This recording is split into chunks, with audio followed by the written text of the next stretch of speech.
Paging Dr. Ruby. Dr. Ruby is here and ready to help. Hello, and thanks for watching Paging Dr. Ruby. I'm Katie Hurst. And I'm Zach Martinson. And today, we're going to be discussing the use of questions when handling callers. Ruby reader Lori asks, I'd like to keep my call screening style simple. However, some of the office staff want to know everything before they will take a call, and then will either refuse it or have it go to voicemail. How do I handle this without upsetting the caller?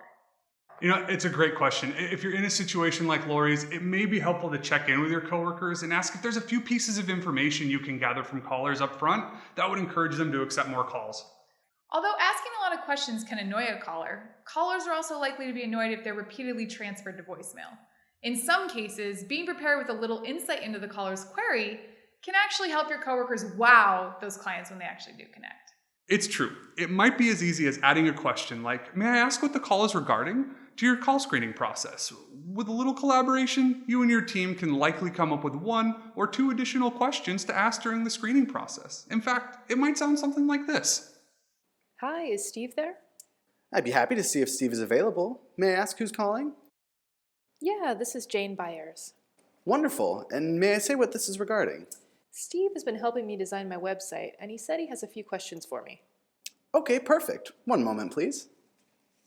Notice how the addition of may I in front of the question kept the conversation friendly and put the caller at ease about answering.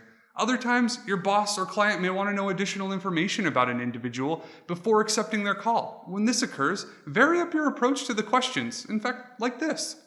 Hi, I'm calling about a potential case that I need to speak with someone about.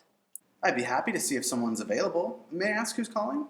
Yes, this is Sarah Miller. Fantastic. Have you met with a member of our staff before? I haven't, but I hear good things. Oh, thank you. It's so good to hear. Out of curiosity, how did you hear about our firm? I was on Yelp, and your reviews just sounded wonderful. That's great. Well, one moment, I'd be happy to check if someone's available to discuss this potential case. Responding to their statements with a thank you and a follow-up keeps the call flowing naturally, like a conversation. The caller will be enjoying speaking with you and not concentrating on the number of questions. Of course, regardless of how wonderful a receptionist you are, there will always be calls your coworkers choose not to accept.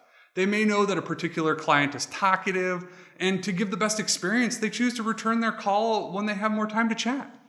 Or they may be coming up against a deadline and know that that caller's question can wait a few minutes while the project cannot.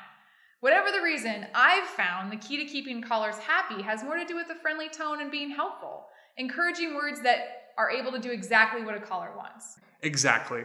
When your coworker declines a call, and especially when the caller has tried to reach that coworker repeatedly, focus on what you can do. However limited that may be, when you return to the caller, it might sound something like this.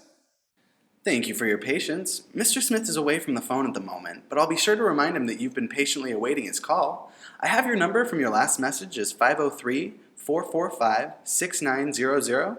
Is that still the best number to reach you? Why, yes it is. Thank you. I'll ask him to get in touch with you as soon as possible. Notice how our receptionist provided the best number to reach them at, as opposed to requesting it. The small gesture ensures the customer feels they are being listened to and that you are doing what you can to provide assistance. Absolutely. Well, hey, that wraps up our premiere episode. Many thanks to Lori for her thoughtful question. If you're looking for call handling advice, we'd love to help. Dr. Ruby is always on the case.